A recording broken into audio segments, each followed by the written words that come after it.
Hi, my name's Amy, and my father called me his biggest failure in front of hundreds of people at his retirement gala. But what hurt more than his words was realizing everyone around him already believed it because they had helped erase me long before that night ever came. They cut me from the slideshow, left my name off the program, replaced my gift with someone else's. They rewrote the story without me. So I gave him a little box, and just one sentence that made the whole room freeze. But what was inside that box? And why did it change everything? The flight from Seattle touched down before sunrise, but the weight in my chest had been building long before the plane ever left the ground. Austin still smelled the same sun-baked concrete, mesquite smoke, and old guilt. The kind that lingers in the corners of your ribs, even after years apart. I hadn't spoken to my father in 6 months. The silence wasn't unusual, it was the default. And yet, here I was, flying 2 states over just to sit quietly in the shadows of his retirement gala. Not for him. For me. The Driscoll Hotel loomed with its grand stone columns and velvet accents like a southern monarch that refused to age. I stood in the lobby longer than I needed to, not because I was unsure, but because I knew exactly what this place represented, every room curated for pride, every detail a mirror to reflect back the version of him he wanted the world to see. I checked in under my own name. That would become ironic later. In my suite, I pulled the dress from its plastic cover, steam-pressed but simple. Not showy, not forgettable. I'd spent more time choosing the wrapping paper for the box tucked inside my carry-on than I had on what to wear. Navy blue, with a thin silver ribbon. Understated. Intentional. Inside was something small, something he had kept for over 2 decades. I wasn't here to make a speech. I wasn't even listed in the program as a guest of honor. And that was fine. Expected even. But part of me still hoped for something. Maybe just the dignity of being acknowledged. By the time I arrived at the ballroom, the space was already half full. Servers wove between tables like practiced dancers. My heels clicked against the polished floor as I approached the check-in desk. The young woman smiled politely. Name? Amy Colburn. She frowned at her list, finger scrolling, then tapping. Oh, you're... Maya Colburn? No, Amy. Another pause. You're at table 19. Table 19 was in the back, past the sponsors, past the engineers, even behind the local press. My place card had a typo Maya. The irony wasn't lost on me. I slid into the seat without protest. The linen napkin was already folded like a swan. A man in a beige jacket next to me leaned in. You with catering? I blinked. No. He chuckled, sipping his wine. Sorry. Thought you looked familiar. I didn't correct him. I'd grown used to being misfiled, misnamed, mislabeled. It was safer to stay quiet and let people build their own convenient narratives. The lights dimmed. The slideshow began. Large screens flickered to life above the stage, displaying a montage of Virgil Kessler's life in 30-second intervals. Childhood photos, teenage football trophies, wedding shots, boardroom triumphs. Then came the family section. Denton's military commendations, Callista's PR awards, their wedding, the birth of their daughter. More applause. Then more pictures, Virgil shaking hands with congressmen, giving keynote addresses, standing beside rocket prototypes. Not a single frame included me. Not my high school science award, not my college graduation, not my promotion to lead systems engineer. Not even the blurry photo from when I visited Mom in the hospital that one Thanksgiving. It was as if I'd never existed. Someone at the table whispered, "Didn't know Virgil only had 2 kids." Another replied, "Maybe she's like PR team or something?" I excused myself. The hallway outside was quiet, carpeted, heavy with the kind of insulation that kept power brokers' secrets from escaping. I leaned against the cool marble wall near the restroom and let the sting behind my eyes dissolve before it could turn into tears. I wasn't going to cry in a hallway, not for a man who hadn't asked about me in years. My phone buzzed. A message half-typed sat unsent. They didn't even get my name right. I considered sending it to my mother, then deleted it. In the mirror, I fixed my hair, smoothed my lipstick, and whispered to my reflection, "You came for you. Don't forget that." And I wouldn't. That night, I didn't sleep. I drafted a letter that made silence into a sound they couldn't ignore. When someone rewrites your history long enough, you start picking up the pen whether you're ready or not. The applause hadn't even faded when the ballroom lights dimmed again. A soft instrumental played, one of those nostalgic tracks that always suggested something profound was coming. I knew what came next. My father, Virgil Kessler, master of ceremony, hero of his own narrative, would take the stage. The room shifted in anticipation. Champagne glasses were straightened. Chairs scooted forward. Every eye turned toward the man who'd built both a defense company and his own myth from the ground up. He approached the podium like a general. I'd seen him command rooms before briefings with the Pentagon, investor summits, school fundraisers. But tonight, his gait was even more precise. His navy suit, tailored within an inch of arrogance, held every thread of his legacy together. He began with the expected a deep breath, a pause, and a smile perfectly rehearsed. "It's hard to believe it's been 42 years, he said. 42 years of building, leading, and learning. But none of it would mean a thing without family." The room warmed. People nodded. "Denton," he continued, turning toward my brother, "you've made me proud every step of the way. Your discipline, your service, your loyalty to the legacy." Applause followed. Denton raised his glass in a modest, controlled salute. He knew this script by heart. My stomach began to harden. I glanced toward my mother, sitting 5 tables over. Her eyes stayed fixed on her folded hands. "And to my daughter-in-law, Callista," Virgil went on, smiling directly at her. "You came into our lives and became the daughter I never had but always hoped for." There it was. The daughter I never had. Those words didn't just echo, they pierced, like a bell rung directly into my bones. Callista, perfectly composed, leaned into the praise like it was sunlight. She touched her chest, mouthed, "Thank you," as if she hadn't orchestrated her way into every family photo I was excluded from. Applause swelled again. Some guests stood to clap. The lighting caught the shimmer of her gown, the glass in her hand, the ring Virgil had insisted on gifting her personally after the wedding. I didn't move, not an inch. He wasn't finished. "Of course," he added, letting his voice drop to that folksy, faux humble tone he saved for impact. "Not every child chooses to follow the path. Some take different roads. And that's okay. Sometimes they're reminders of what doesn't work. They teach you what failure looks like." There wasn't laughter at first. Just an awkward pause. Then, a polite chuckle or two.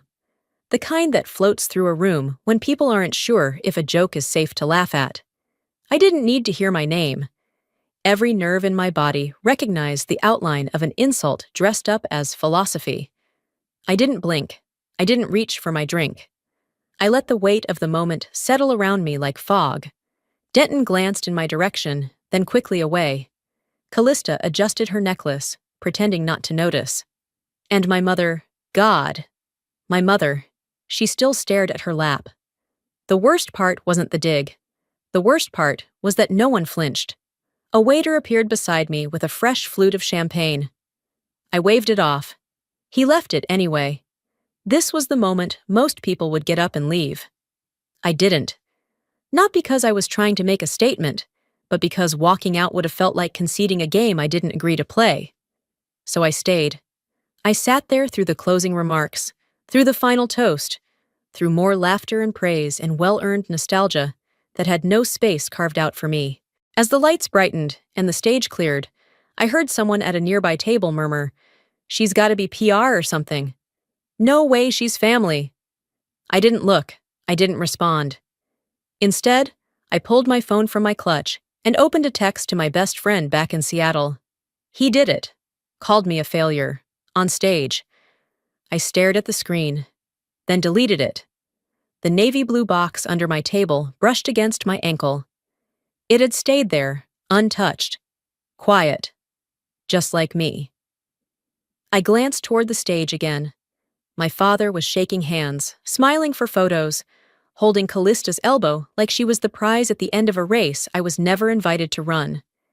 This would be the last time I let him write my story. If you erase someone long enough, you start to believe they were never there, unless they start writing themselves back in. I stepped out into the corridor, while the gala buzzed on without me. The low hum of clinking glasses and muffled laughter faded as the thick hotel walls swallowed the noise. The carpet was soft beneath my heels, but the chill in the air conditioning seeped right through the silk of my dress. For a moment, I let myself lean against the cool marble, my eyes drifting over the tall ceilings and mahogany accents that reminded me of conference centers where my father used to speak. He loved a microphone, loved an audience even more. I'd grown up watching him dominate rooms like this, lecturing on leadership, innovation, legacy. Always that word, legacy. He'd say it like it was holy, like it needed to be protected, passed down, polished until it gleamed. But I had once stood on a stage of my own. That memory had waited quietly for years, and now it returned like a tide I couldn't stop. I was 28 when I got the letter. I'd been chosen to represent the U.S. in a multinational aerospace initiative. Only 10 scientists were selected nationwide, the kind of opportunity that builds careers, that changes lives. There was just one thing missing, a signature from an industry sponsor. And with my affiliation to Kessler Advanced, his company, Virgil, was the natural choice. My choice. I remember sitting across from him in his office. It still smelled like old wood and expensive ink. I handed him the form with a hopeful smile. He read it, paused, then handed it back without looking me in the eye. "I can't sign this," he said flatly. I blinked. Why not? If I sign off, it'll look like nepotism. Or worse, like I'm soft. You know how this works. I didn't respond. I couldn't. My throat had closed around the words I'd wanted to shout. "You'll have other chances," he said, standing, already done with the conversation. But I didn't get another chance. That program only ran once, and I hadn't had another sponsor. Not one who could carry the same weight. That night, I sat in my Seattle apartment, staring at the ceiling. I didn't cry. Not because it didn't hurt, but because it felt too familiar, too expected to be shocked by it. What hurt more was realizing that I didn't even argue. I let it happen. I let him close the door. Now, years later, standing in that hallway with the sound of my own father celebrating the people he approved of, I understood something new. He hadn't feared nepotism. He feared me being seen. He feared that if I stood on a stage without him controlling the spotlight, people might realize there was another kind of brilliance in this family, one that didn't wear a uniform or bear his last name like a badge of loyalty. My entire life had been a silent choreography of stepping aside, staying in the frame, but never in focus. Every time I dared to step forward, someone would tug my sleeve with a reminder. Don't outshine your brother. Or worse, don't make your father uncomfortable. It wasn't humility. It was erasure disguised as virtue. I'd mistaken quiet for strength. But silence had never protected me. It only protected their illusion. I didn't know how long I stood there before the ballroom doors opened, and 2 guests stepped out, deep in conversation about some policy memo. I stepped aside politely, then made my way back upstairs. The hotel suite was too pristine, too artificial. I kicked off my shoes and sat on the edge of the bed, staring at the half-open closet. The navy box was still in my bag, untouched, waiting. Just like me. I reached for the notepad on the desk and pulled the pen from the leather folio beside it. The pages were blank, inviting. At the top, I wrote, "What they took from me." Then I paused, letting the ink dry before I added the first line. 2009. Denied international representation. Reason, inconvenient success. I used to think staying quiet was loyalty. Now I see it was permission. The next morning, I sat on the edge of the bed, robe knotted around my waist, steam curling out of the hotel coffee cup beside me. On the table lay the updated event program that had been slid under my door sometime in the night. I flipped it open, more out of habit than curiosity. My name wasn't there. Page 6. Voices of the Next Generation. A segment meant to showcase the family's continuing legacy. Originally, I had been invited to speak for 3 minutes. A brief reflection, nothing formal. Now, that space belonged to my brother, Denton Jr., once again cast as the rightful heir. I didn't feel rage. Not immediately. Just that sharp, cold pressure in my chest. The same kind you get when someone slams a car door too hard near your ear. Sudden, stunning, loud, even in its silence. There was no note, no explanation. But the ink on the program was fresh, the decision clearly made after the gala's first half. I dressed slowly. Gray dress, minimal jewelry. The box stayed in my luggage, still sealed, still waiting. By noon, I made my way to the event planning table near the lobby. A young woman smiled from behind a laptop. "Hi, I had a question about the program update. I noticed my segment is no longer listed," she typed, eyes scanning the screen. "Oh, yes. I believe that change came directly from the family. Said they preferred a unified message." I nodded. "I see." She gave a polite smile, already moving to the next task. I thanked her because that's what I was trained to do and turned away. My hands didn't shake, but every step I took back toward the elevators felt heavier than the last. Later that afternoon, I found my mother sitting alone in one of the hotel's quieter lounges, a floral teacup balanced on her knee like an afterthought. I didn't ask if she knew I already did. She looked up and smiled, small and hesitant. "Everything okay?" I sat across from her. "Did you agree with it?" She shifted in her seat, smoothing her blouse like it would buy her time. "It wasn't my call, Amy. They just thought maybe this wasn't the moment to reopen things." "Reopen what? Me? Existing?" Her mouth opened, closed again. "Don't make this into a confrontation. This is a celebration. For him. For the family. And for me?" She looked down at her tea. I pressed, my voice steady. "You stood beside him while he called me a failure. You heard it. You said nothing. I didn't want to make it worse," she whispered. "For who?" She didn't answer. "You've always said I was strong. Strong enough to survive what he couldn't admit. But do you know what that's cost me?" Her eyes filled but didn't spill. "I know you. You'll land on your feet." That was it. That was all I was ever given, strength as a consolation prize, survival as a badge. I stood before she could say anything else and walked back to my room. The hallway felt narrower than before, the carpet thicker under my shoes. Inside, I reached for the notebook I had started the night before. The pen moved faster now. 2023. Speech revoked without notice. Reason, inconvenient presence.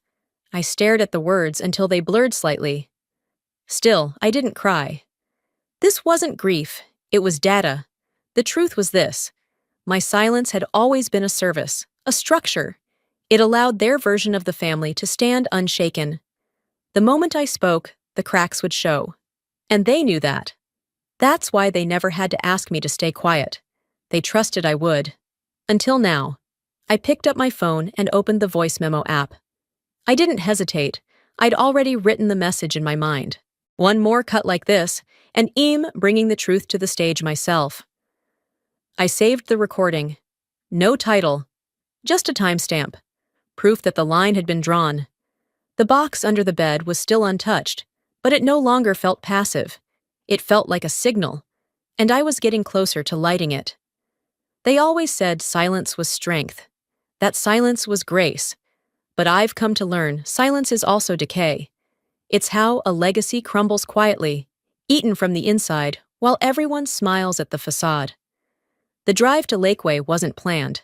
I told myself I needed air, but what I really needed was proof.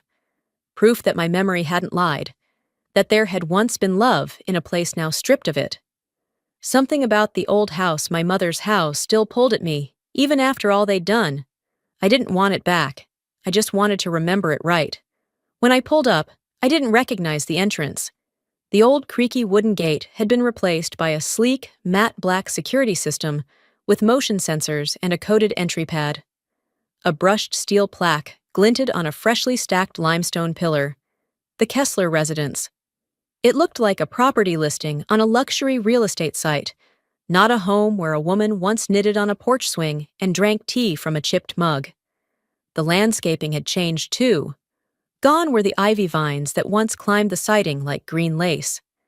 Gone were the azalea bushes I planted when Mom finished chemo her favorite pink blooms ripped out and replaced by gravel and sterile rows of Italian cypress. It was beautiful in the way a showroom is beautiful, detached, hollow, curated for strangers. But beneath the makeover, I still saw fingerprints mine. The drainage system I designed when the backyard flooded every spring, still there, buried, working. The custom stone patio I paid for when Dad refused to deal with the cracking cement, still holding. The HVAC system, the insulation, the replacement roof, all covered by me. Every one of those repairs happened on my dime while Mom was sick. I wired Denton over $60,000 for it. No contracts, no receipts, just trust. And in return, nothing. No name, no mention. I didn't get out of the car. Just sat there, engine off, hands in my lap, staring at the wind chime that still dangled from the eave above the kitchen window. I'd bought it at a garden center one spring, hung it up while Mom sat wrapped in a shawl, laughing as I tried to steady the ladder. It hadn't moved much today, just a soft sway in the breeze, like it remembered me. And yet, now, the house stood under a name that wasn't mine. Its foundations supported by my quiet sacrifices, its stories rewritten to feature everyone but me. Later that afternoon, I found myself in the bar downstairs from my hotel. The place was dimly lit, quite exactly what I needed. I wasn't in the mood for wine or anything strong. Ginger ale felt honest. Clean. That's when I heard Denton's voice. He was holding court at a nearby table, his laugh carrying just far enough to make me flinch. I turned slightly and saw him clinking glasses with one of Dad's old work buddies, a man whose name I couldn't remember, but whose laugh I'd heard at dozens of holiday dinners. "Lakeway looks fantastic," the man said. "You've really done wonders with it." Denton smiled like he'd painted the Sistine Chapel. Just wanted to modernize it, make it livable. That was enough. I stood and walked over, my steps quiet but deliberate. He noticed me before I reached them.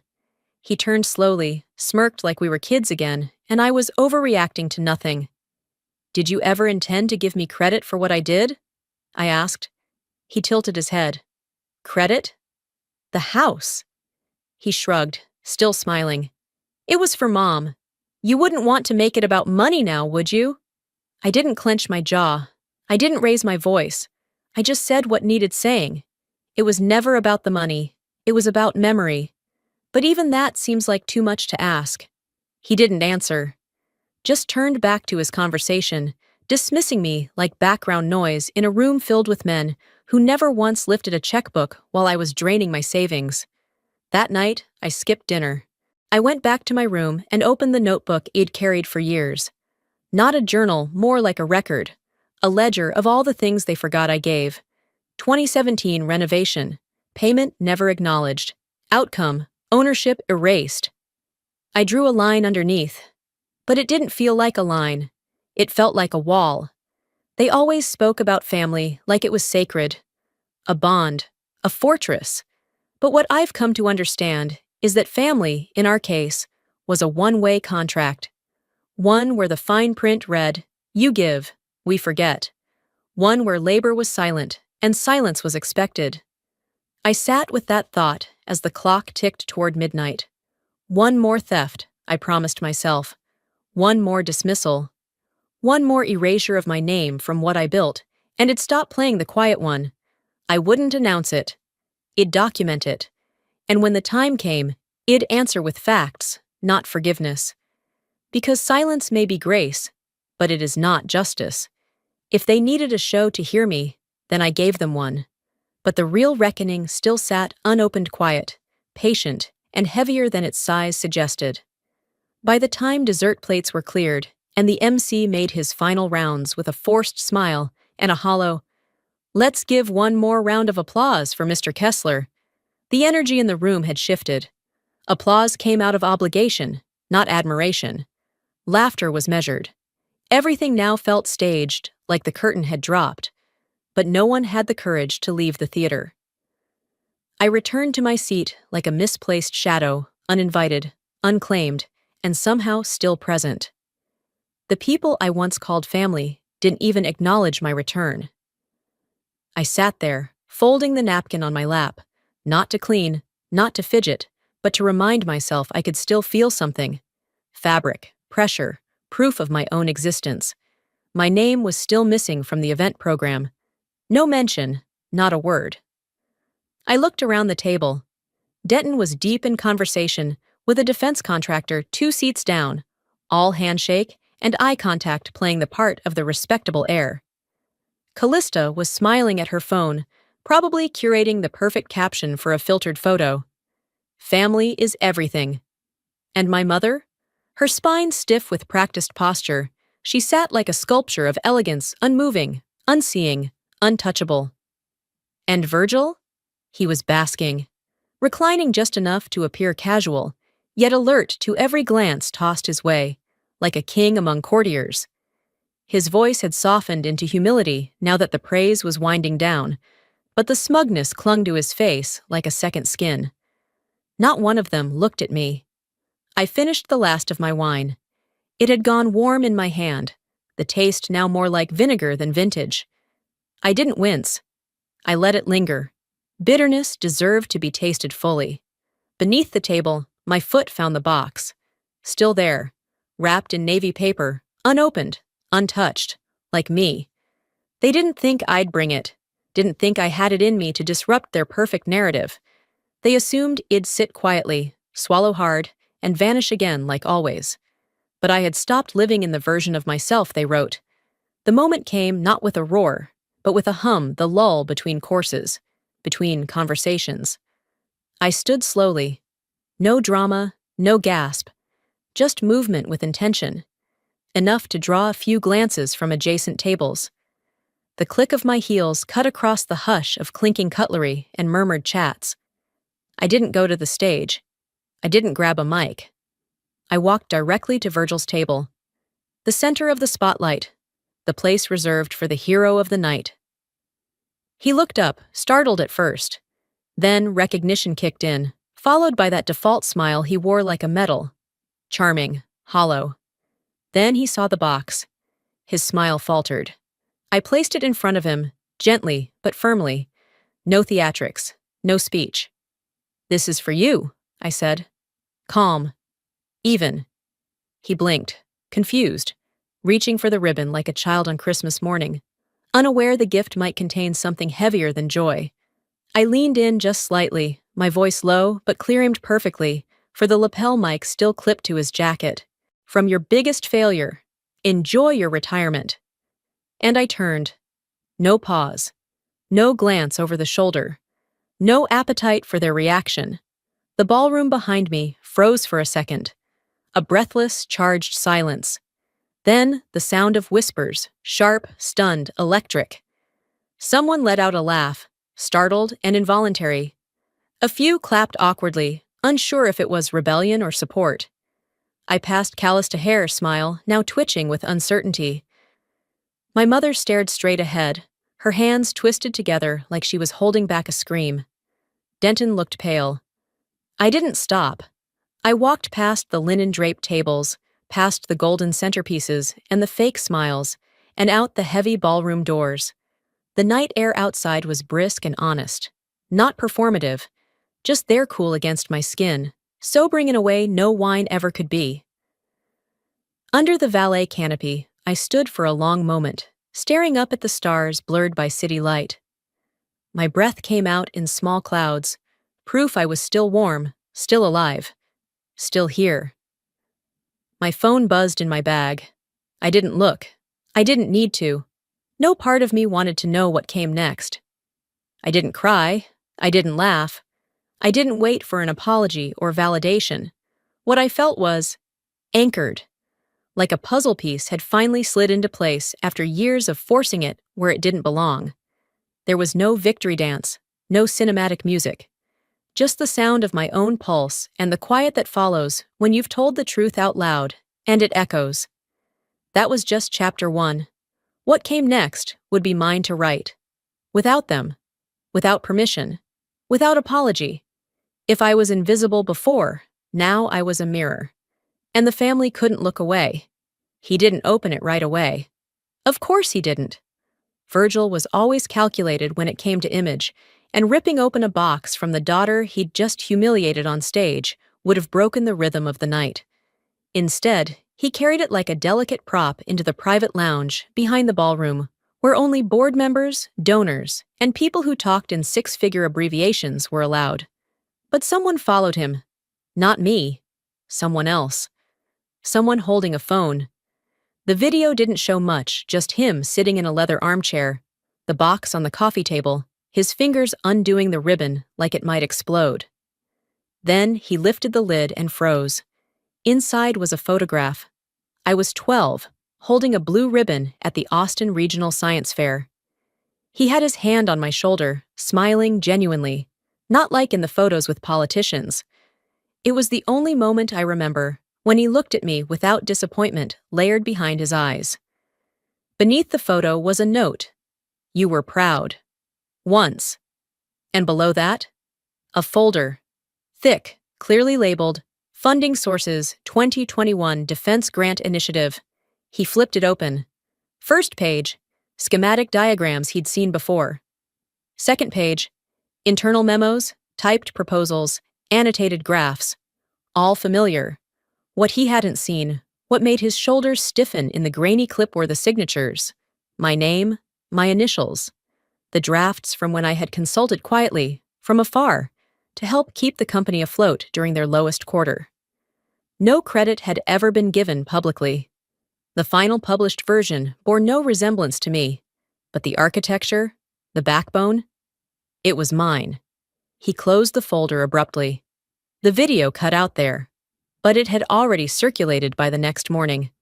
Group chats, whispered texts. One board member even forwarded it to me, unintentionally, through a reply-all mistake.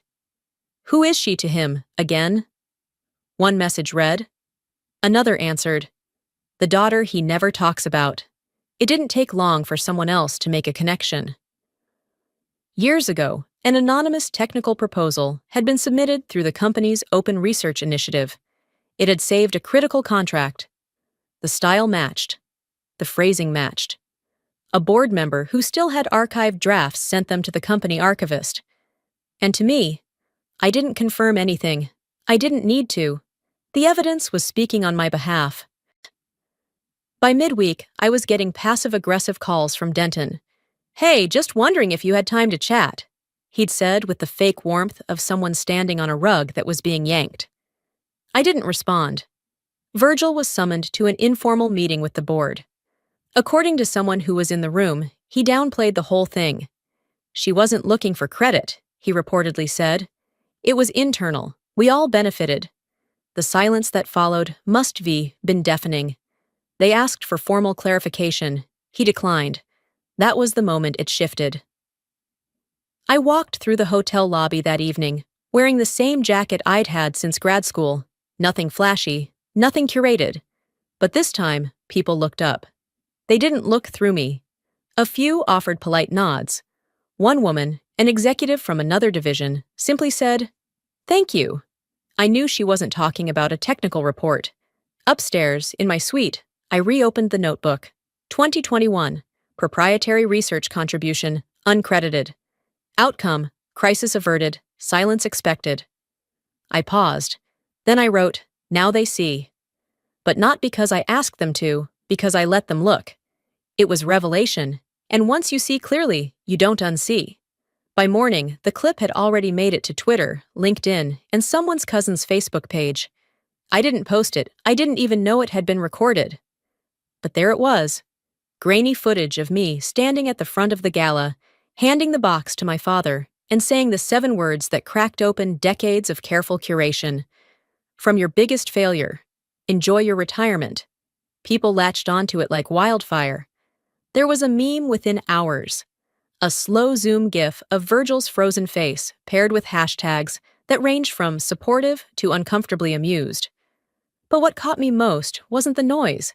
It was the comments from people who recognized the undercurrent. Women who wrote, "I've lived this," or "I was the invisible daughter too." Then a post surfaced that changed everything. It came from a former systems analyst at Kessler Advanced, someone I hadn't worked with directly, but who knew the back channels well. She's the one who funded the survival project. I was there. That comment turned whispers into questions, and questions into phone calls. Less than 12 hours later, an internal finance officer at the company leaked a redacted spreadsheet. The recipient line was anonymized, but the routing number? It matched a holding account I once used to transfer money quietly years ago, when the company was drowning in budget shortfalls, and Denton had been parading around pretending everything was under control. That money, $200,000, came from me. It had been used to fund the company's innovation arm, the same one Denton now held up as the reason they were future-proofed. The same department featured in his interviews, the same initiative he credited in the toast that followed Virgil's speech. When board members saw the receipts, they asked for a meeting. Virgil refused. Denton tried spinning. It was a family effort, he claimed. We had private supporters, yes, but it was all under the Kessler vision. But then came the next blow. Someone found out about the tribute, the one I had sent days before the Galatha-framed photo, the note. I had tracked the package, knew it had arrived on time, but it never made it to the display table. A tech assistant confessed quietly to a mutual contact. We were told to swap it. Callista said it didn't match the visual brand of the event. What they replaced it with? A generic plaque with her name engraved at the bottom. It sat under the spotlight, while mine was likely stuffed into a closet somewhere backstage. That night, I opened my laptop and wrote the first thing I'd ever posted publicly about my family. I didn't rant. I didn't accuse. I told the truth in order. The funding, the decisions, the silence. I shared why I never spoke up before, because I believed it would make things worse. That I had confused loyalty with complicity. That silence is the currency of dysfunctional families, and I had spent mine for too long. It was never about being chosen, I wrote. It was about being truthful.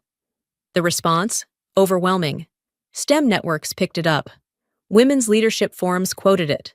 Former interns, professors, even quiet employees from years back messaged me with 2 words. Thank you. My name trended not for what I'd done, but for what I had finally confirmed. Back at headquarters, Virgil held a press conference or tried to. The statement was short, defensive, legal. Denton's face was drawn in every screenshot, like someone who knew the applause would never sound the same again. And me? I waited. Not for permission, not for applause, just for breath. Then I stood before a new audience and said what needed to be said. If the truth feels like a slap, maybe you were never clean to begin with. If the truth feels like a slap, maybe you were never clean to begin with. 3 days passed before I heard from him. No subject, no message. Just an email with a single attachment, 1 photo. Scanned. Slightly grainy. The same photo I had left in the box. Me at 12, beaming with my blue ribbon, his arm around my shoulder. Only now it was reframed, cropped tighter, enhanced for clarity. In the corner of the image, I spotted a reflection, his office wall. The frame hung next to one of his awards. It wasn't an apology, not even close. But it wasn't nothing. I stared at the screen longer than I expected to, trying to decide whether it was a sign of guilt or just a rearranged trophy. Either way, I didn't reply. I closed the laptop and left it shut. Later that night, another message arrived, this time from someone I hadn't heard from in nearly 15 years. Gerald Lynn. He'd been a senior systems engineer back in my early career days at Kessler. One of the few who ever treated me like I belonged in the lab. His message was simple. I remember the first proposal. It had your fingerprints all over it. I was too afraid to speak back then. I'm sorry. I sat with that line for a while, unsure what it stirred in me. Anger? No. Sadness, maybe. but mostly just recognition. That kind of truth doesn't need to be shouted to count. I typed back, "You just did." No exclamation mark, no need. By morning, the online frenzy had shifted to something quieter, more focused. My open letter continued circulating, shared by scientists, journalists, advocacy groups. But it wasn't viral anymore. It was being studied, cited. I even saw a university ethics panel use it as a case study. Still, nothing had hit me as hard as the drawing. It came by mail crayon on thick paper, folded twice, with a sticker sealing it shut. No return address, but I knew the handwriting on the front. It was Lumen. Inside, a sketch of me standing atop a rocket ship, written across its side in purple block letters, "Truth." Underneath was her message, "You're my favorite scientist. Love, Lumen." That one, I framed. Not the news clippings, not the spreadsheets, or the leaked memo, just that. I hung it next to my desk, where I could see it when I needed reminding that not every version of the family story had been poisoned. The day I left Austin, I took a slow walk around Lady Bird Lake. The city looked both familiar and far away, like something I used to dream of when I was younger, trying to decide if it could ever feel like home again. I didn't make peace with everything. That's not how real healing works. My father still hadn't said the words. Denton never retracted his claims. My mother remained somewhere between regret and loyalty, as she always had. But for once, I didn't need any of them to define me. I had stopped asking. I had stopped hoping they'd rewrite the story in my favor. I rewrote it myself. As I reached the last bend of the trail, sun glinting off the lake, a little boy on a scooter zoomed past me and nearly knocked over a woman walking her dog. She laughed it off, shook her head, and said aloud to no one in particular, "Kids always have to test the edge before they believe it's real." I smiled. Yeah, they do. Later, at the airport, as I sat by my gate waiting to board, I opened the Notes app on my phone and typed something not for anyone else, not to post, just for me. A conclusion, I guess. Or maybe just a beginning I hadn't dared to write before. You don't always get justice. Sometimes you just get your voice back. And that's enough. Some stories don't end with applause. They end in quiet clarity, when you finally understand that being unseen doesn't mean you were never there. For years, I thought loyalty meant silence, that protecting the family name was more important than protecting my truth. But silence is not grace when it erases you, and legacy should never come at the cost of someone else's voice. If there's one thing I've learned, it's this. You can't force people to give you what they don't know how to give. But you can stop asking. You can build your own table, even if they never offered you a seat at theirs. You are allowed to take up space. You are allowed to name what happened. And you are absolutely allowed to walk away without guilt. Now I'd love to hear from you. Have you ever been written out of a story you helped create? Or maybe you stayed quiet when you should have spoken up. Tell me in the comments, type 1 if this story hit close to home. Or let me know where you're watching from. And if it didn't resonate with you, I still want to know why. What did it make you think about? If this video moved you, if it made you stop and reflect, please consider subscribing to the channel so you don't miss the next story. We've got more to share, stories that are real, raw, and worth remembering. Thank you for being here. Your voice matters too.